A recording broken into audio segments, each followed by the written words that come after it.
It's your boy Buck from R Drive Force. I'm diagnosing a problem, a no start, no crank issue on the 2009 MKS.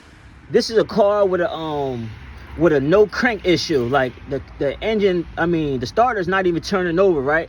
So the first thing I did was change the starter, because that's what the customer said. The customers told me she just needed this new starter, right? So to do the starter, right, you gotta take this off, lift these tabs up, take this air box up, but you gotta take this up, and then this is a clip, right? You clip this off and take it off, use the screw, take this off, lift this up, and then there's a hose right here that goes to the bottom of the radiator. You gotta take the hose off, and it's two 13mm bolts for the starter. What I did too is there's a shift lever right there.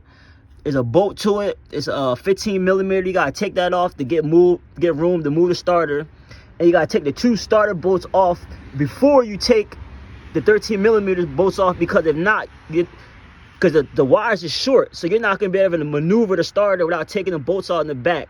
The top bolt is a 12mm, and the solenoid bolt is a 10mm. All right, so after doing the starter, after replacing the starter's still not making no noise. So a lot of times when you go with a starter circuit, you gotta go to the fuse panel first. Check the starter fuse to make sure the relay can get power.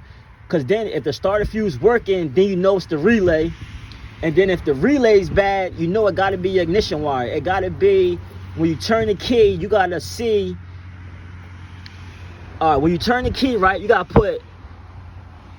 get a lot of times when it comes to relays, you don't want to take the PCM relay out. Take a relay out for something you don't use and just swap it out with the relay for the starter that you need. Car started. It's your boy Buck again from R Drive Force. Like, share, and subscribe. Tell me how you like the video.